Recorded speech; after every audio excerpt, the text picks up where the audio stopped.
లలిత news కి స్వాగతం. CPI ఆధ్వర్యంలో ఘనంగా రాజ్యాంగ నిర్మాత డాక్టర్ బిఆర్ అంబేద్కర్ 134వ జయంతి వేడుకలో పూలమాలలు వేసి నివాళులర్పించిన సిపిఐ జిల్లా కార్యదర్శి బి విజయసాయిరెడ్డి. రాజ్యాంగాన్ని రక్షించుకునేందుకు మోదీ కేంద్ర ప్రభుత్వంపై పోరాటం తప్పదు. వక్ఫ్ సవరణ చట్టం రద్దు కోసం పోరాడదాం. బి విజయసాయిరెడ్డి. నేడు రాజ్యాంగ నిర్మాత భారతరత్న బాబాసాహెబ్ అంబేద్కర్ డాక్టర్ బిఆర్ అంబేద్కర్ 134వ జయంతి వేడుకలను సిపిఐ ఆధ్వర్యంలో ఘనంగా నిర్వహించారు. ఈ సందర్భంగా పూలమాలలు వేసి నివాళులర్పించారు.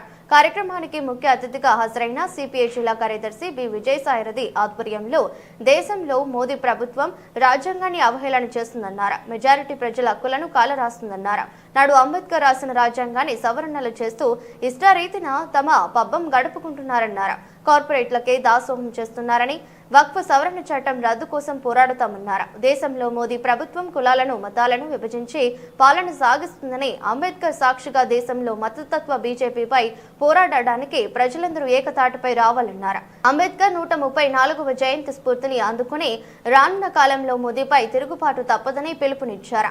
అంబేద్కర్ విగ్రహానికి 134వ జయంతి సందర్భంగా సిపిఐ పార్టీ, డిహెచ్పిఎస్, మహిళా సమాఖ్య, గిరిజన సమాఖ్య, విద్యార్థి జీవన సమాఖ్యల ఆధ్వర్యంలో నివాళులు అర్పించడం జరిగింది.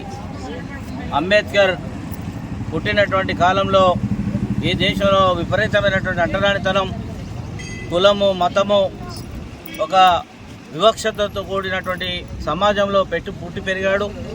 ఆ సమాజంలో చదువుకోవడానికి తీవ్రమైనటువంటి అవరోధాలతోటి చదువు కొనసాగించిన నేపథ్యంలో 2 గ్లాసుల యొక్క పద్ధతులు, ఇవన్నీ కూడా మంచినీళ్ళు కూడా ఇవ్వలేనటువంటి పరిస్థితి, పాఠశాలలో ఇటువంటి దుర్భరమైన పరిస్థితుల నుండి ఈ దేశ స్వాతంత్రం కోసం పోరాటంలో భాగం పంచుకొని ఈ ప్రపంచవ్యాప్తంగా ఉన్నటువంటి అన్ని దేశాల పరిస్థితులను గమనంలోకి తీసుకొని ఈ దేశానికి స్వాతంత్రం వచ్చిన తర్వాత భారత రాజ్యాంగాన్ని మనిషి కేంద్రంగా, ఒక కులము, మతము, లింగం ఈ భేదం లేకుండా మనిషి ఆధారంగానే రాజ్యాంగాన్ని రచించడం జరిగింది.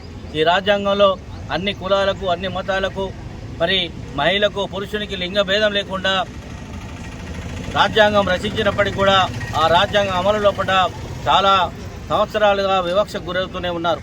ఇవాళ కొత్తగా 3 సార్లు ఈ దేశంలో అధికారంలోకి వచ్చినటువంటి బీజేపీ సర్కార్ రాజ్యాంగాన్ని మార్చాలని ప్రయత్నం చేస్తూ ఉంది. ఈ రాజ్యాంగం ఉంటే ఈ దళితులు, గిరిజనులు, బడుగు బలహీన వర్గాలు మనిషి కేంద్రంగా ఉన్నటువంటి అన్ని హక్కుల్ని కూడా అడుగుతారు. కాబట్టి వీటిని అడగడానికి వీల్లేదంటే ఒక మరి మనువాద సిద్ధాంతాన్ని తీసుకురావాలనే ఉద్దేశంతో ఫాసిస్ట్ విధానాలను అవలంబిస్తూ రాజ్యాంగంలో ఉన్నటువంటి అన్ని మరి చట్టాలని కూడా మార్చాలనేటువంటి ప్రయత్నం చేస్తున్నాం. దానికోసం తీవ్రమైనటువంటి ప్రయత్నం చేస్తున్న నేపథ్యంలో ఇవాళ సమాజం మొత్తం కూడా దీన్ని వ్యతిరేకించాలని, అన్ని వర్గాలకు సంబంధించింది రాజ్యాంగం, అన్ని వర్గాలకు సంబంధించిన రాజ్యాంగాన్ని రచించినటువంటి అంబేద్కర్ అందరి వాడు. కాబట్టి ఆ అంబేద్కర్ రచించినటువంటి రాజ్యాంగాన్ని ముందుకు తీసుకెళ్లాలంటే మనందరం కూడా ఈ రాజ్యాంగ పరిరక్షణ కోసం పూనుకోవాలి. మరిన్ని అప్డేట్స్ కోసం మా ఛానల్ ని సబ్స్క్రైబ్ చేయండి. ధన్యవాదాలు.